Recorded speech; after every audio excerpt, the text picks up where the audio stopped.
काबिल एहतराम डॉक्टर काजी खादिम साहब, भेण शबनम, नसीर ताज, डॉक्टर सगार साहब, भाई साहब ऐं साम्हूं वेठल दोस्तो, इंतिहाई सराही जी ॻाल्हि आहे। नॉर्मली ईअं थींदो आहे त माण्हू सम्झंदो आहे त नौजवान आहे या वरी कहिड़ी पोज़ीशन ते आहे त पोइ माण्हू लिखी पोइ जॾहिं 60 खां पोइ टिपंदो आहे त शायदि उनजी स्पीड उहा रहंदी कोन्हे। नॉर्मली असां तमामु काफ़ी राइटर्स लेखक ॾिठा आहिनि जिन वरी हिकिड़े वक़्त में पंहिंजे लिखण जी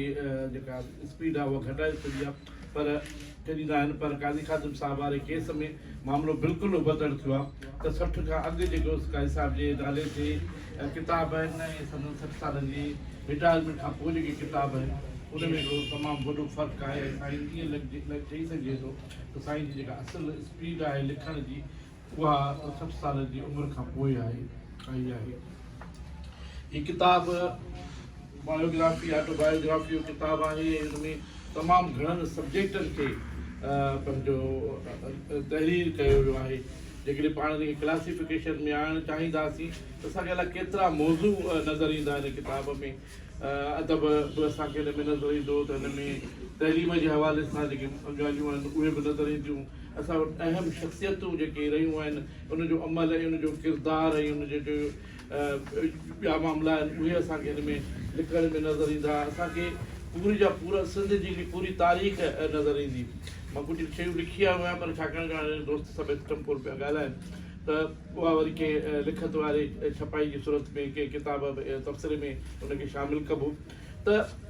मूं लिखियो त साईं जॾहिं बिल्कुलु ॿार आहिनि ऐं नंढड़नि पितकड़नि पेरनि सां जिन जिन जॻहियुनि ते विया आहिनि ऐं पोइ वरी जॾहिं जवान थिया आहिनि त फिरी गिरी वरी उन जॻहियुनि ते पाण विया आहिनि, वरी जॾहिं पाण पीसनि थिया आहिनि त बि उहो बदिल रहियो आहे। नॉर्मली असां नंढा थी ॻोठनि मां ईंदा आहियूं त पोइ शहरनि ते पर काई साहिब असां नौशरो फ़िरोज़ जो ज़िक्र करे थो त नंढड़ो आहे त बि नौशरो फ़िरोज़ वियो आहे त वरी जवानी में वियो आहे। त हीअ जेको सॼी सिंध आहे उन हिकिड़ो दफ़ो न ॾिठी आहे, पर हिक खां वधीक भेरा कई भेरा हू सिंध लताड़ी आहे। सिंध जा शहर, सिंध जा ॻोठ, सिंध जा माण्हू, सिंध जा वाण, सिंध जी उथण वेहण, सिंध जा खाधा पीता, सिंध जे माण्हुनि जे उते जे रहाइश जो जेको अंदाज़ आहे हिकिड़ी हिकिड़ी शइ ते जीअं रेलगाॾी मां लंघिबो आहे ऐं उहो सत ई ॾिसबो वञिबो ईअं न आहे, पर साईं उते लही ऐं हिकिड़ी हिकिड़ी शइ खे ऑब्ज़र्व करे ॾींहंनि जा ॾींहं महीननि जा महीना जॉब जे सिलसिले में वालिद साहिब जी जॉब जे सिलसिले में विया आहिनि। त इहा ऑब्ज़र्वेशन नॉर्मली हर माण्हू पंहिंजे इलाइक़े जी ॾेई सघे थो, पर पूरी सिंध जी तारीख़ जो इहे अभ्यास पेश करणु ऐं उन जा खणी वञे त हिकिड़ी पूरी फिल्म आहे हिकिड़ी जेका पूरी हिकिड़े डेप्थ सां लिखियलु आहे। फिल्म जो ज़िक्र कजे थो त पोइ ज़ाहिर दोस्त काफ़ी ॻाल्हाए पिया आहिनि, पर हीअ जेके बि किताब आहिनि पंहिंजो साईं जा ऑटोबायोग्राफी वारा उनमें ॿियनि समूरनि शोभनि सां गॾोगॾु फिल्म ऐं अदाकार, म्यूज़िक डायरेक्टर, उन दौर जूं सिनेमाऊं सभु उहे बि हावी रहिया आहिनि हिन ते।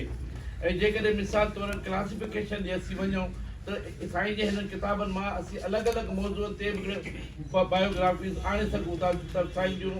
ऑब्ज़र्वेशन फिल्म ते छा आहे उहो सभु किताब जेकॾहिं यारनि खे साइड जे त हिकिड़ो पूरो कंप्लीट किताबु आहे। जीअं साईं जे सपना मुंहिंजे हैदराबाद जे हवाले सां जेको किताबु आहे उन में उन काफ़ी जॻहियुनि खे गॾाए हैदराबाद खे हिकिड़ी जॻह ते कंपाइल कयो आहे। ईअं जेकॾहिं असां फिल्म ते वञूं त हिन में अची वेंदो, शख़्सियतुनि ते वञूं त असां मुख़्तलिफ़ किताबनि मां खणी सघूं था। कराचीअ जो साईं ज़िक्र कयो आहे, उन कराचीअ 60 खां पोइ वारी कराची जो ज़िक्र कयो आहे। चयो साईं लिखियो आहे शायदि 59 में पाण कराची पहिरियों दफ़ो विया आहिनि त 60 वारी ॾहाके खां पोइ ऑनवर्ड जेका कराची आहे पाण उनजो ज़िक्र कयो त जीअं असांजे दोस्तनि बि ज़िक्र कयो छाकाणि पढ़ी आया आहिनि त उहो साईं जेको आहे सो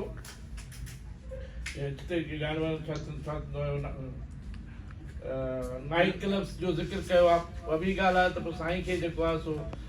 मदर जेका आहे सा उहो दरियूं बंदि थी करे चए जंहिं तरफ़ नाइट क्लब खुलियल आहिनि उन पासे दरियूं साईं खे बंदि मिलनि थियूं, पर बहरहाल अखियुनि सां शायदि साईं साल पर हाणे इहो आहे साईं जे कननि ते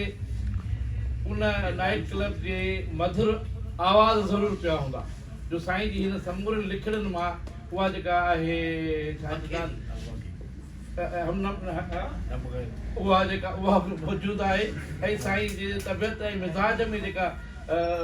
सुंह जी पसंदीदगी वारी ॻाल्हि आहे उहा बि हिन में नज़र अचे थी। ॾाढो ॾुखियो थो पंहिंजो थिए त माण्हू पंहिंजी ज़ात ते सभु जो सभु शयूं लिखी छॾे। मुंहिंजो ख़्यालु आहे त जॾहिं साईं जी उमिरि आउं सम्झां थो त 70 खां प्लस था कयूं पोइ अञा बिल्कुलु 100% त हिन एज में इहे ॻाल्हि लिखी वञणु खपनि, रखणु न खपनि। हुन जीअं शफ़ी चांडे साहिबु चयो पियो त साईं जी जेका आहे सा तमामु घणा इश्क कयो त अदी शबनम चयो त पोइ हुन इश्क जो ज़िक्र त कोन्हे, त हाणे इहो बि ज़िक्र अचणु खपे। मूं कल्ह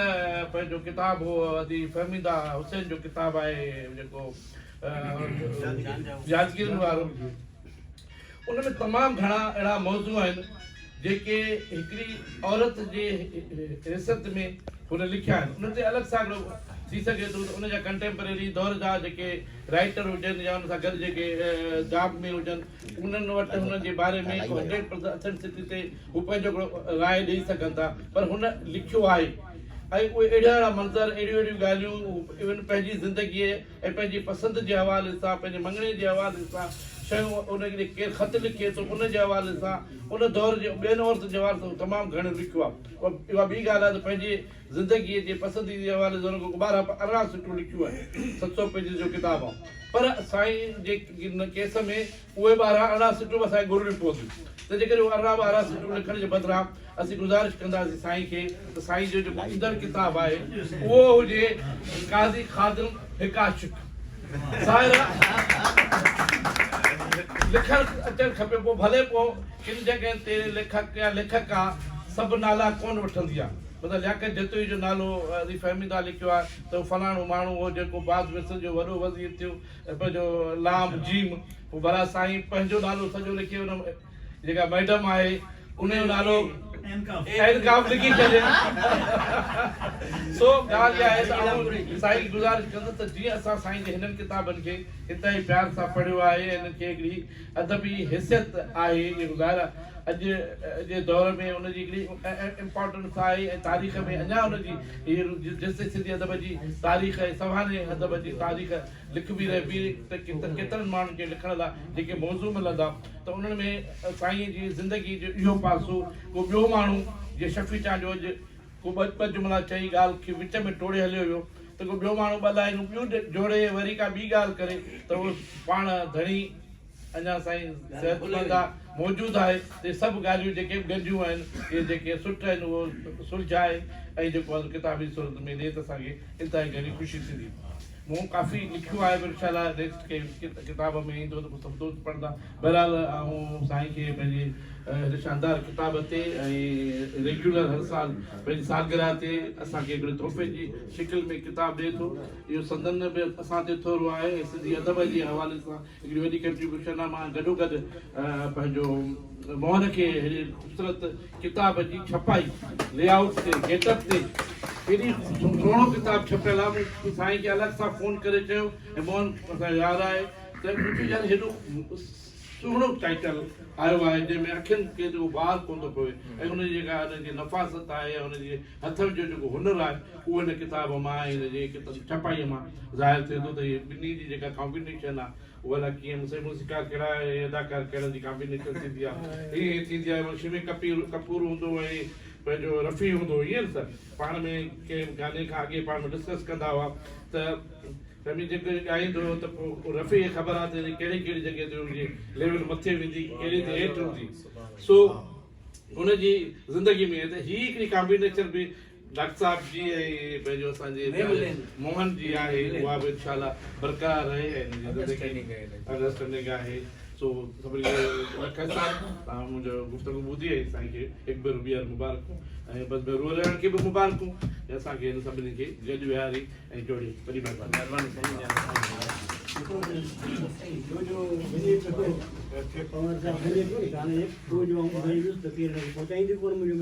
साईं। सर 160 पेज जेतिरा बि कोन मुंहिंजो इश्क ॿिनि लाइनुनि जी उहे ॿ हाँ। लाइनूं जेकॾहिं डिस्क्राइब करियूं त उहे अलाए केतिरियूं थींदियूं साईं मां रुॻो पुराणा ख़त खणी गॾु कया न हिकिड़ो किताब न मुंहिंजा आहिनि कोन त मुंहिंजा ख़त हिकिड़ो प्रोपोज़ल ते चोराए वियो जेके हुआ सिर्फ़ु फाइल खणी पर मां अर्ज़ु कयां त मुंहिंजे किताबनि में त इहो गौर सां ॾिसंदो तव्हांखे सभु विश कंदो हा तव्हांखे सभु नज़र ईंदा पर छा आहे त हक़ीक़त इहा आहे त कंहिंखे ॾिसो इंसानु सदाईं साॻियो न आहे कंहिंसां इश्क थी वियो त इश्क को मंज़िल कान्हे इश्क हिकिड़ो तलब आहे राह आहे उहो उन मां हटी वञिबो त इश्क कोन रहंदो ॾोरिया मलाह वारो माण्हू असांजा इश्क उहे रहिया हाणे उन्हनि जा ॿार बचा बेज़ था थियनि इन्हनि खे का असांजी जस्टिफिकेशन कान्हे असां बि इश्क कयो ओॾी महिल उन जा ॿार बचा कोन आहे कंहिंजा बि जंहिंसां जिन बि कयो त उनखे पंहिंजे इश्क हिकिड़ी अहिड़ी शइ आहे जहिड़ो तव्हांखे किथे ॾुखे नंढे फुड़ी में ॿुधाईंदा वठो सभु खे ईअं कोन थींदो मौजूद आहिनि सभिनी में मौजूदु उहे मौजूद आहिनि न सभिनी में मौजूदु यारहं में आहिनि ऐं उहे इश्क उहे त अहिड़ा त आहिनि जेके मूंखे वरी आहिनि ऐं मुक़दस उन्हनि जा न उहे पढ़ण करे दिलि ख़ुशि थी आहे उहे चई पढ़नि था जिते दिलि ख़ुशि थिए सम्झो इश्क